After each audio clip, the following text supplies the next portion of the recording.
लूका की इंजील 11वां बाब। दुआ के बारे तालीम। फिर ऐसा हुआ कि वो किसी जगह दुआ कर रहा था। जब कर चुका तो उसके शागिर्दों में से एक ने उससे कहा, आए खुदावंद, जैसा यूहन्ना ने अपने शागिर्दों को दुआ करना सिखाया, तू भी हमें सिखा। उसने उनसे कहा, जब तुम दुआ करो तो कहो, आए बाप, तेरा नाम पाक माना जाए, तेरी बादशाही आए, हमारी रोज की रोटी हर रोज हमें दिया कर, और हमारे गुनाह मुआफ कर, क्योंकि हम भी अपने हर कर्जदार को मुआफ करते हैं, और हमें आजमाइश में न ला।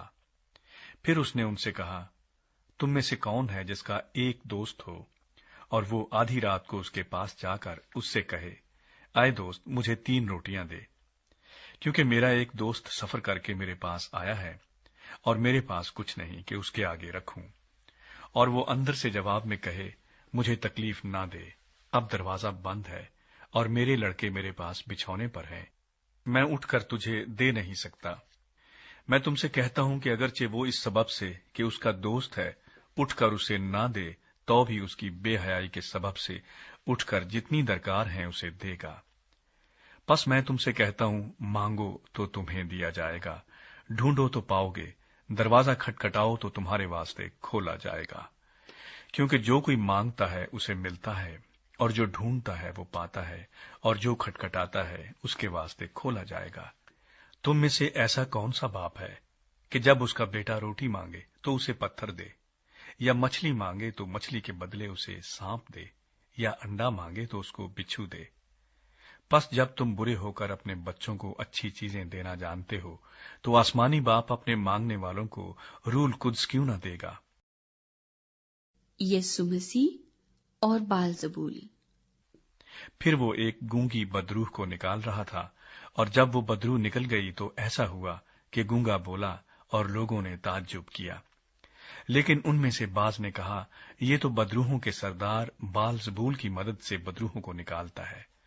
बाज और लोग आजमाइश के लिए उससे एक आसमानी निशान तलब करने लगे, मगर उसने उनके ख्यालात को जानकर उनसे कहा, जिस सल्तनत में फूट पड़े वो वीरान हो जाती है, और जिस घर में फूट पड़े वो बर्बाद हो जाता है। और अगर शैतान भी अपना मुखालिफ हो जाए तो उसकी सल्तनत किस तरह कायम रहेगी?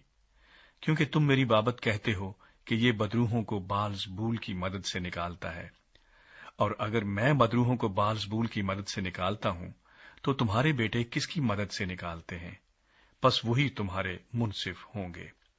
लेकिन अगर मैं बदरूहों को खुदा की कुदरत से निकालता हूं तो खुदा की बादशाही तुम्हारे पास आ पहुंची। जब जोरावर आदमी हथियार बांधे हुए अपनी हवेली की रखवाली करता है तो उसका माल महफूज रहता है, लेकिन जब उससे कोई जोरावर हमला करके उस पर गालिब आता है तो उसके सब हथियार जिन पर उसका भरोसा था छीन लेता और उसका माल लूट कर बांट देता है। जो मेरी तरफ नहीं वो मेरे खिलाफ है, और जो मेरे साथ जमा नहीं करता वो बखेरता है।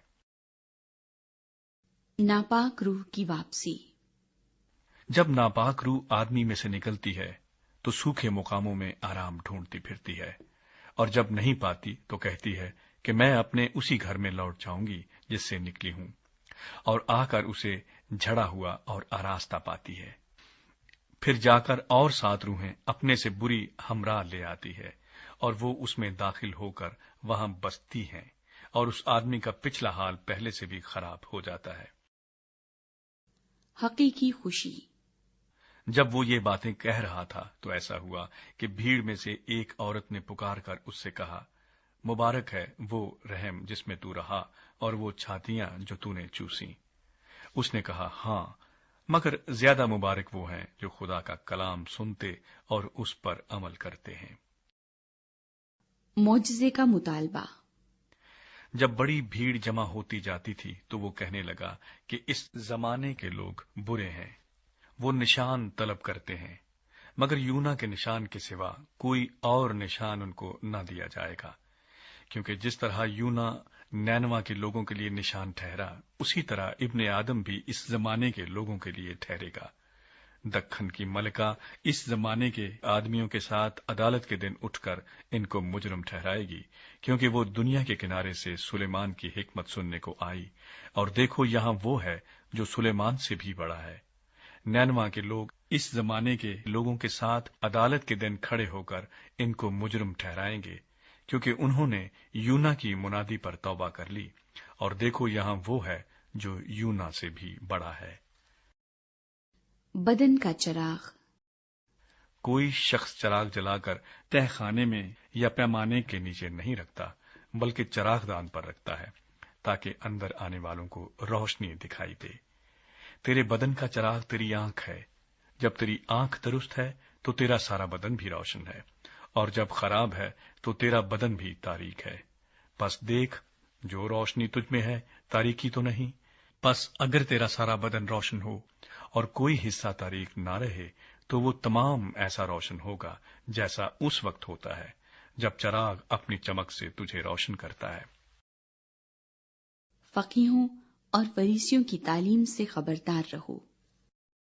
जब वो बात कर रहा था तो किसी फरीसी ने उसकी दावत की। बस वो अंदर जाकर खाना खाने बैठा।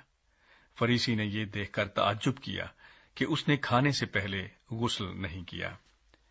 खुदावंद ने उससे कहा, ऐ फरीसियो, तुम प्याले और रकाबी को ऊपर से तो साफ करते हो, लेकिन तुम्हारे अंदर लूट और बदी भरी है।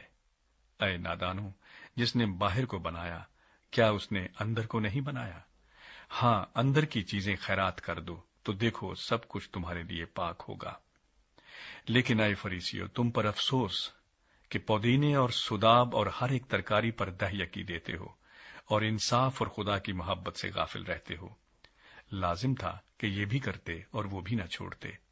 ऐ फरीसियो, तुम पर अफसोस कि तुम इबादत खानों में आला दर्जे की कुर्सियां और बाजारों में सलाम चाहते हो। तुम पर अफसोस, क्योंकि तुम उन पोशीदा कब्रों की मानिंद हो जिन पर आदमी चलते हैं और उनको इस बात की खबर नहीं। फिर शरा के आलिमों में से एक ने जवाब में उससे कहा, ऐ उस्ताद, इन बातों के कहने से तू हमें भी बेइज्जत करता है। उसने कहा, ऐ शरा के आलिमों, तुम पर भी अफसोस कि तुम ऐसे बोझ जिनको उठाना मुश्किल है आदमियों पर लादते हो, और आप एक उंगली भी उन बोझों को नहीं लगाते। तुम पर अफसोस कि तुम तो नबियों की कब्रों को बनाते हो, और तुम्हारे बाप दादा ने उनको कत्ल किया था।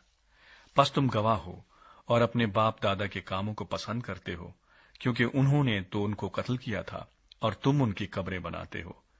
इसीलिए खुदा की हिकमत ने कहा है कि मैं नबियों और रसूलों को उनके पास भेजूंगी।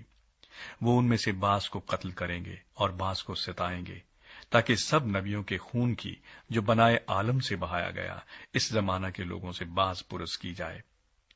हाबिल के खून से लेकर उस जकरिया के खून तक जो कुर्बान गाह और मकदिस के बीच में हलाक हुआ, मैं तुमसे सच कहता हूं कि इसी जमाने के लोगों से सबकी बास पुरस की जाएगी। ऐ शरा के आलिमों, तुम पर अफसोस कि तुमने मार्फत की कुंजी छीन ली। तुम आप भी दाखिल न हुए और दाखिल होने वालों को भी रोका। जब वो वहां से निकला तो फकीह और फरीसी उसे बेतरा चिमटने और छेड़ने लगे, ताकि वो बहुत सी बातों का जिक्र करे और उसकी घात में रहे, ताकि उसके मुंह की कोई बात पकड़े।